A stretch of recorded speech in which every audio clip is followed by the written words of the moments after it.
तो मैं न्याजमंद द्वारा राणा हयात खमीसा सिंह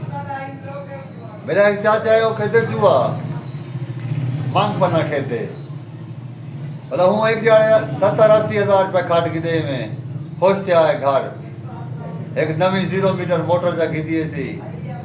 वाशरूम की कंधी टुटी पी मतलब वो मकसद बढ़ोए साइड से करवाई सी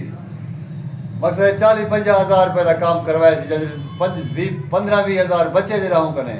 वो बोला अपने ज्वारी फिरा में तो सही गए बोला वो थी कि उन्हें लाज खाट की देनू करूँ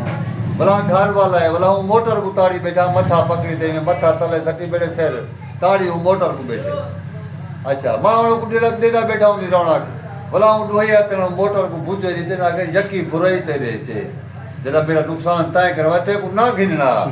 बोला उठे हूँ मोटर से दू काबले यके उन्हें खोल ते मुंडे रखिए ओ बोला हूँ बोले हरियाते बेची ते बड़ा बलिया है उन्हें काट की दिए मोटर में पूरे ही खत्म थी गई बोला बोले बोला वाशरूम को ताड़ी बैठा मैं बोला चाचा को हक्का मारे मैं चाचा ये नहीं वेंदा